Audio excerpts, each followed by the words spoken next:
What's up, everyone? Perry here at New York Comic Con 2025. Right now, we are about to do one of my most anticipated interviews of the entire convention. The team behind Alien Earth is here. The last time some of us spoke, I watched 2 episodes, and the last time the rest of us spoke, I hadn't seen anything, but I saw a lot of what you were accomplishing on that set. Seeing it come through to the finish line so damn strong and just kind of like leave me energized and buzzing is something else. Congratulations. Thank you. And now I'm going to interrogate you all. Let's go. David, you'll get my first question, and I'm happy to ask this question now that we could talk about the entire season. Looking back at the making of season 1, can you single the one thing that still makes you say to yourself, like, my God, I cannot believe we were allowed to do that, or I can't believe we were able to pull that off?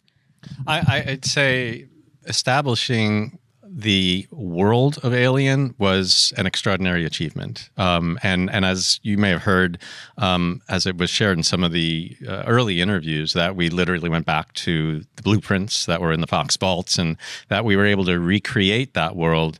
But then on top of it, Nova was able to expand the world and bring it into its own very original space, both in terms of expanding on the themes of the original and at the same time introducing all of these rather extraordinary creatures. Creatures are incredible.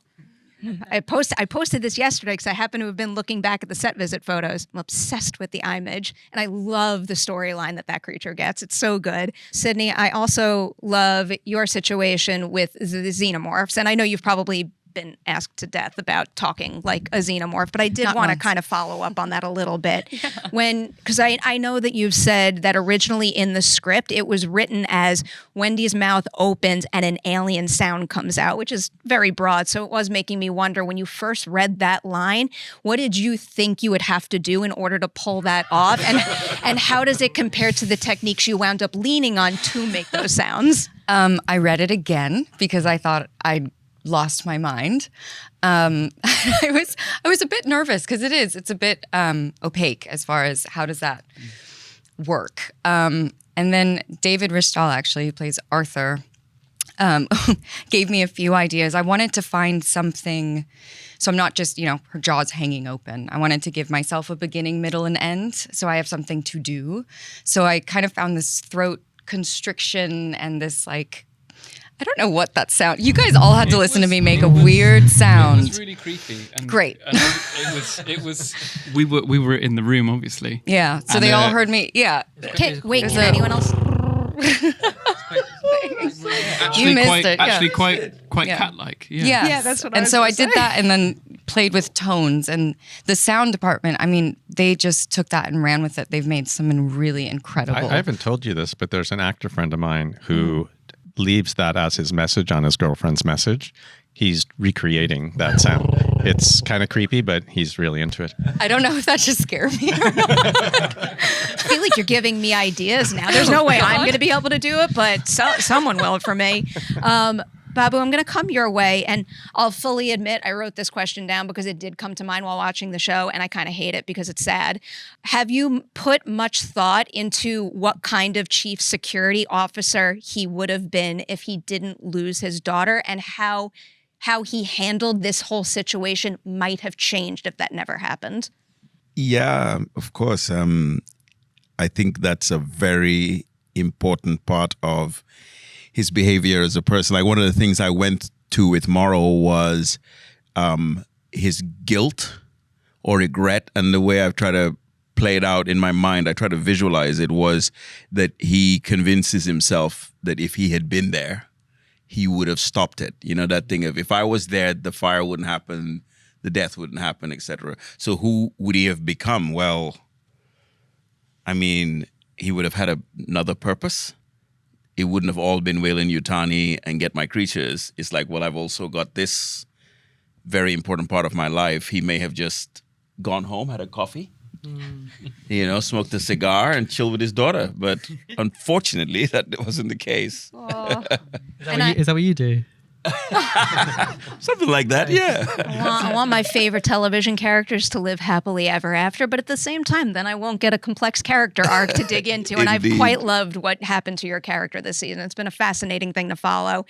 Here's where I'm going to get probably super specific because I love the details. Samuel, I'm going to come your way talking about particularly a moment where like Boy K kind of loses control and he gets angry and frustrated. I feel like most of the time he walks around with a high level of confidence that is seemingly unflappable. But then there's this moment after he shares that story about his dad when Nib says, "We don't belong to you," and you get that line. I could say it's kind of late in the interview at this point, like, "You're fucking it up." And the intensity with which you deliver that line is something that I hadn't seen in the rest of the series. So can you tell me about figuring out that that was the moment for him to lose it? Well, I mean, I think that's,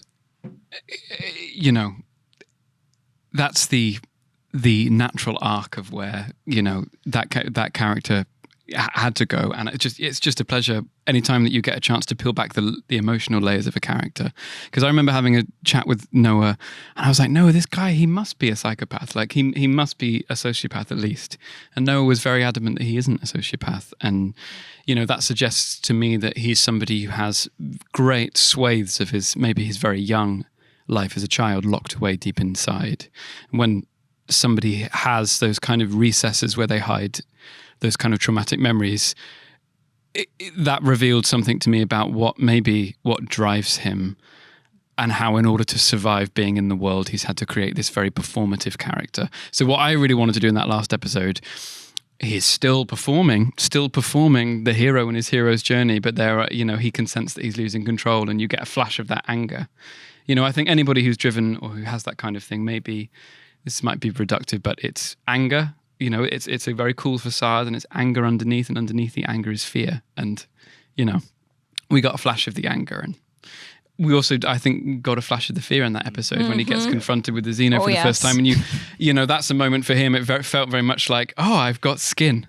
Like, oh, I have flesh. Like, I'm not floating above everybody else in some kind of different universe. I'm here on Earth. I'm glad you brought up both moments. Die, yeah. I was forcing myself to hyperfixate on just one, so I'm glad you got me a second one there. Alex, now for you. I already said I'm obsessed with the Eye Midge, so I'll focus on your battle with it. So when I was on set, I saw quite a few practical versions of the Eye Midge, but I watched that particular fight, and I'm thinking to myself, there has to be a pretty significant amount of VFX involved there. So can you paint a picture of what that's like? Are you fighting something that is physically there with you at all? Yes, it's definitely there physically.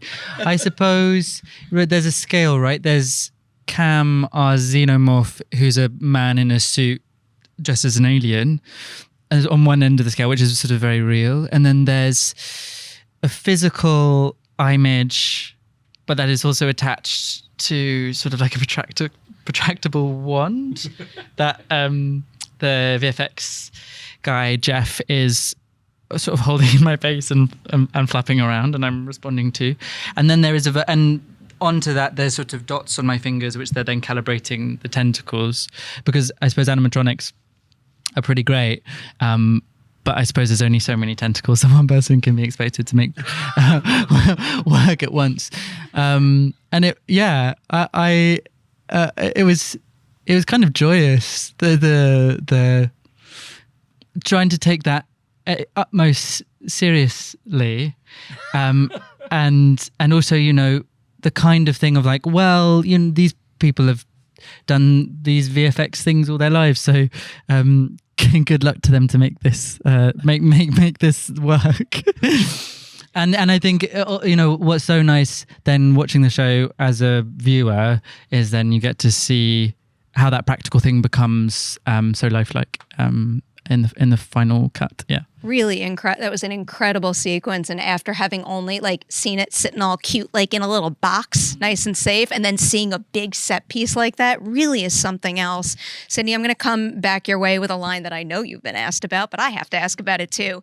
That ending when she says, "Now we rule." I obviously know you do not know what lies ahead for the character, so I'm going to leave this in theory territory and just focus on how you think about it and play it in the moment. But I am really curious, what does rule ruling look like to her at that point? Do you think it's a situation where she intends to share the ruling, like we will all rule together, or is there part of her that thinks that, she's number one, she's in control?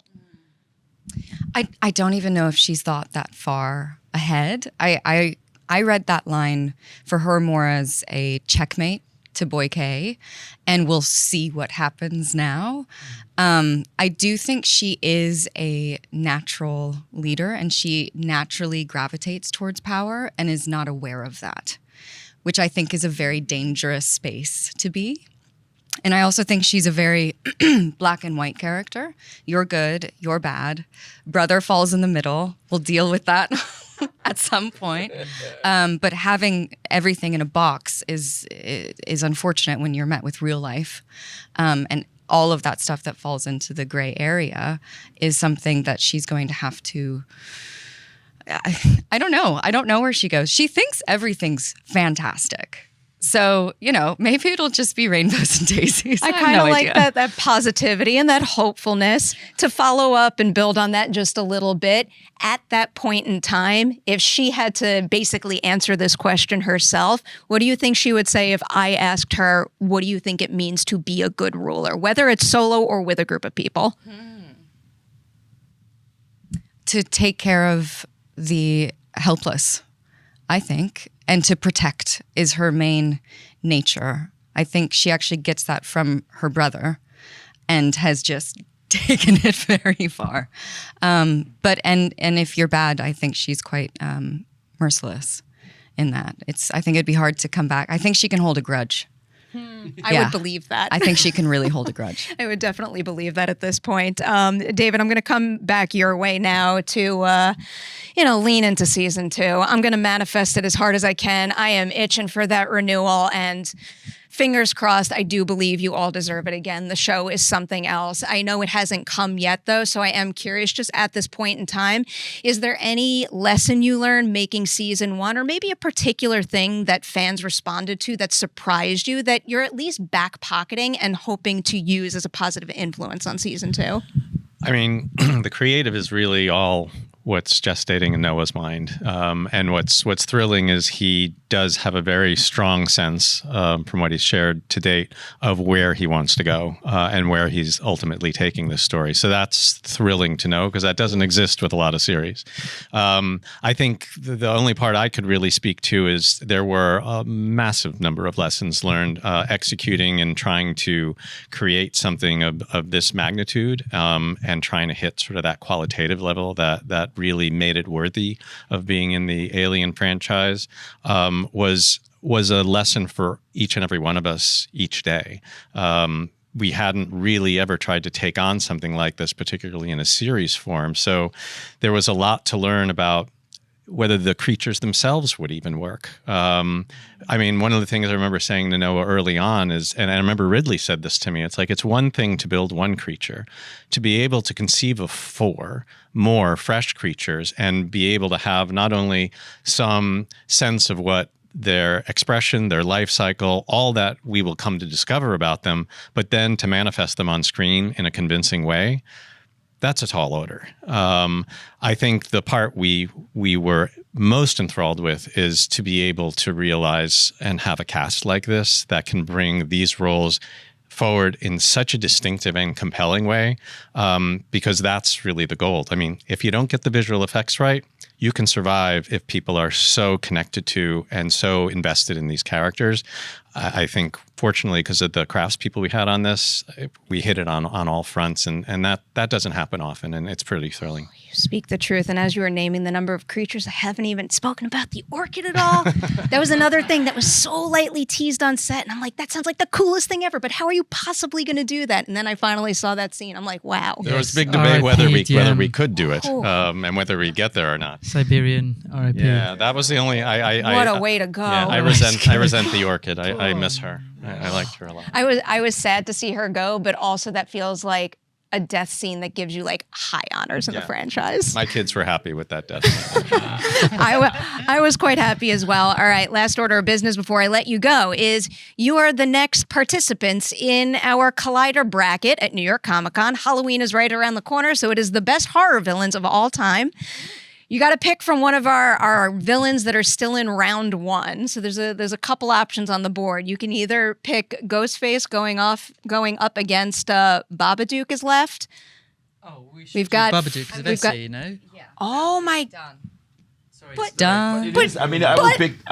Who do you want? Isn't Ghostface Who's your pick? Oliphant? Scream is my Oh, favorite. right, Is my that's favorite true. horror movie of all time. Let's But vote. I love Let's make a Babadook. vote. Also, Ghostface is Oliphant. Babadook is Essie. We're in trouble, guys. Right. So we're choosing Babadook. between Tim and Yeah. Maybe you Choosing should between pick a Tim and Essie. completely Team Essie, all in different favour? pairing. Essie.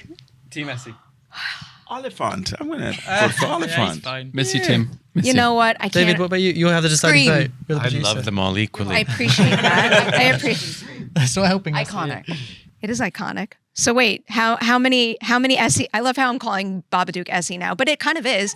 How many Essies? How many Ghostface? I'm sorry, One Oliphant and one. I don't watch horror Yes, he movies. spoiled his ballot, so Well, Neither. I don't watch horror. I'm too scared to watch horror movies. So yours It's really shouldn't bad. count. Yes. I would love to watch a horror film, but I worried that I'll never recover. I'm gonna give you many recommendations that are safe. Okay. we They're get to safe choose- and smart and I'll take some creatively safe ones. I think fulfilling. I just need to be slowly indoctrinated. The Wailing. That's a good do one. we just choose one and then do we So choose give me a another bad side one. as It's the well, Wailing or Bad. just one? Just one. It's a Every good interview is moving one piece on the board. Okay. All right. Who does that? Sorry, I just need to know the rules. So does that mean Babadook fights Chucky? Yeah. Okay, got it.